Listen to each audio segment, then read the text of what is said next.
আওয়ামী লীগ একটি মানবতা বিরোধী দল এবং এই অপরাধের শাস্তি সর্বোচ্চ শাস্তি হতে হবে। এই যে আমরা যারা নিপীড়িত হয়েছি, এই নিপীড়িত পরিবার, নিপীড়িত মানুষগুলো, আমাদেরকে সবসময় ঐক্যবদ্ধ থাকতে হবে।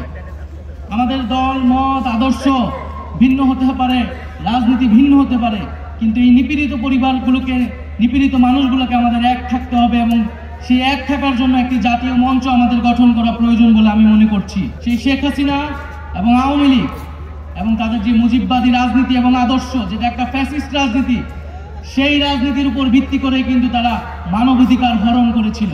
তারা মানবাধিকার হরণকারী দল, মানবতা বিরোধী দল, এবং পুরো বিশ্বে আমাদেরকে এটি বারবার বলতে হবে এবং শুধু বাংলাদেশে না, পুরো বিশ্বকে এটা বলতে হবে যে আওয়ামী লীগ একটি মানবতা বিরোধী দল এবং এই অপরাধের শাস্তি সর্বোচ্চ শাস্তি হতে হবে। এবং আমরা দেখেছি যে শেখ মুজিব যখন ক্ষমতায় ছিলেন, সে একইভাবে বাকশাল কায়েম করে মানবাধিকার এবং গণতন্ত্রকে হরণ করে এবং হত্যা করেছিল।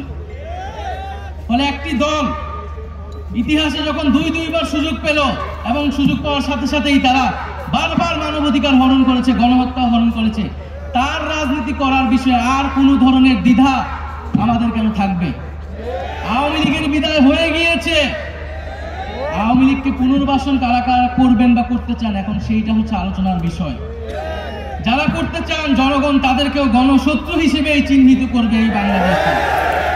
ফলে সকলের কাছে আহ্বান থাকবে যে আওয়ামী লীগের বিদায় হয়ে গিয়েছে, এখন প্রশ্ন বিচারের মধ্য দিয়ে আমরা সমাজে ন্যায় বিচার কায়েম করব। যারা নিপীড়িত হয়েছে তাদের কাছে আমরা ন্যায় বিচার, আমাদের যে প্রতিশ্রুতি ছিল সেই প্রতিশ্রুতি আমরা পালন করব। ফলে আমরা যারা নিপীড়িত হয়েছি সকলের একটাই ঐক্যের জায়গা এখন যে বিচার। আমরা এই যে ফ্যাসিস্ট রাজনীতি হয়েছে, গণহত্যা হয়েছে, তার বিচারের জন্য আমরা কাজ করব। এবং আজকে এখানে যেহেতু বিভিন্ন রাজনৈতিক দলের নেতৃবৃন্দরা রয়েছেন, খুবই দুঃখের সাথে বলতে হচ্ছে এবং আপনাদের প্রতি আহ্বান থাকবে যে বিভিন্ন জায়গায় এই যে শহীদ পরিবারের করা মামলাগুলো, সেই মামলাগুলো নিয়ে মামলা বাণিজ্য হচ্ছে এবং এটি আমাদের খুবই দুঃখের বিষয়।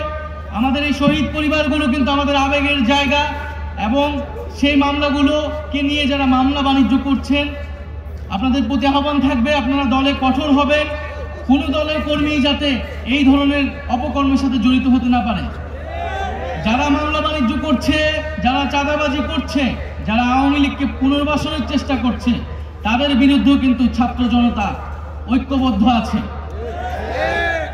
ফলে প্রিয় বন্ধুগণ, আজকে বাংলাদেশ একটি নতুন ইতিহাসের পাটাতনে দাঁড়িয়েছে। আমরা আজকে এই আন্তর্জাতিক